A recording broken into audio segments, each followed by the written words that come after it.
So, Pap, of course, the big story this past week, well, there was a couple of them. They come quick.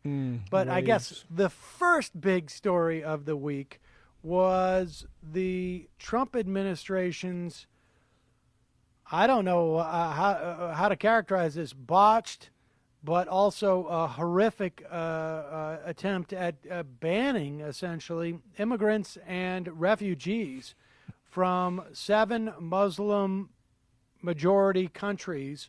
They backed off some of it involving green card protections. They held a 5-year-old at an airport for an extended period of time because of the potential threat that 5-year-old could represent to Americans. I have a 4-year-old myself. I know how dangerous they can be. They get up on those curtains. They'll health and sanity. But one of the things that was really stunning about this was we got a little bit of sense of what will happen if Donald Trump calls for some unconstitutional orders going forward and courts determine they're unconstitutional. Then what happens? Okay, first of all, what he did is not unconstitutional. Okay, Sam, let me start from the top. In order to best understand where this is headed, it's important that I think you understand where it started. Trump ran on the promise that he was going to begin this process that he refers to as extreme vetting. So we've seen in the differences between Obama and Trump. Trump has a focus on execution, policy quickly. It's like a bull in a china shop. A lot of disaster surrounds what he does. Obama seemed to languish, couldn't get anything done the first 2 years in office, and that seemed to follow him. Great speaker, can't execute on most of the things he says. Trump's just the opposite, but he's dangerous. So immediately Trump signs an order asking for 120 days to implement this extreme vetting process. That's what it's all about. He wants this time. That's what they say this is all about. That's the cover. He wants to implement this extreme vetting process, and he does it, interestingly enough, without conferring with any detail with the Justice Department or Homeland Security. He takes the attitude that he'd rather ask for forgiveness than to ask for permission, and he implements these policies that he believes got him elected to the presidency. And if you look at the polls today, the American public likes what he's doing by 57% approval. So it's apparent that he relied on, if you go back and say, well, who advised him? Well, it's apparent that they relied on a 1952 law that developed out of the McCarthy era, where the U.S. president was given the authority to make these extensive and even draconian types of decisions. And he can do that under this law to any, and this is the words, any class of immigrant from any country that he deemed might be detrimental to the interests of the United States.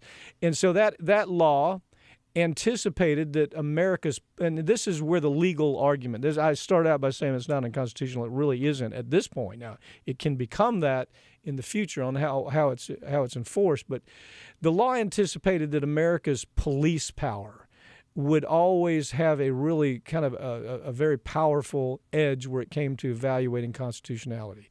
It relates to health, safety, and welfare of American citizens. So the point is that police power is the question is, would it ever supersede constitutional arguments that center around race or religion?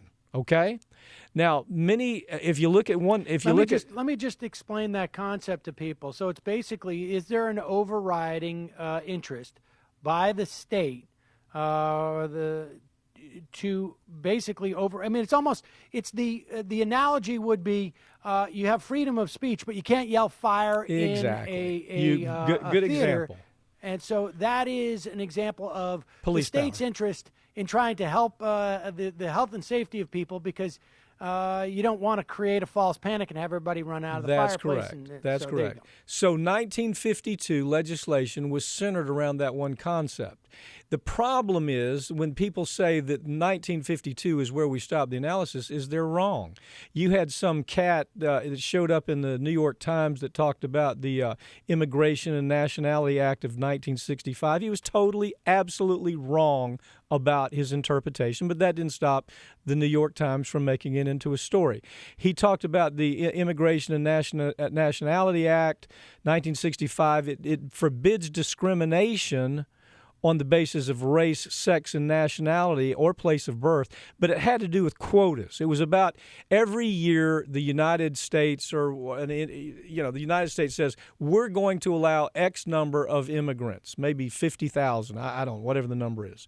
And they said that under this act, you can't discriminate with those areas. Now, that was a quota. The issue was a quota law, okay?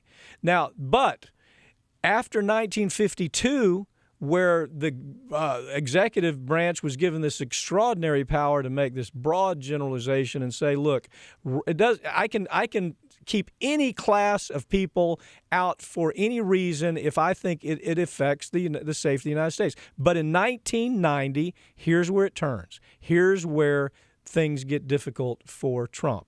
In 1990, there was a switch, and the switch added to the 1952 legislation. It said, you have to show, federal government, you have to show that this entity, this person that you're trying to keep out, actually took some overt action towards interfering with the safety of American citizens. Now, understand, Sam, that's a very subjective kind of idea.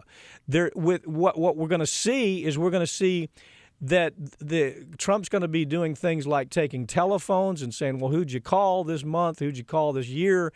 If there's anybody suspect on that list, that's enough to subjectively say there's an overt act. Let me see your computer program.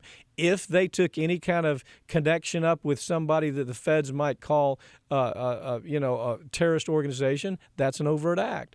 So, I mean, look, this is just the beginning of all this. This is just absolutely the start. These four judges that made these decisions about, over the weekend, those decisions were a very small class of people, about 100 people, that they said, you can't detain somebody. Right. I mean, they're in the air, they're flying over, they have no notice of anything, you can't detain them. And so it's a very narrow kind of interpretation.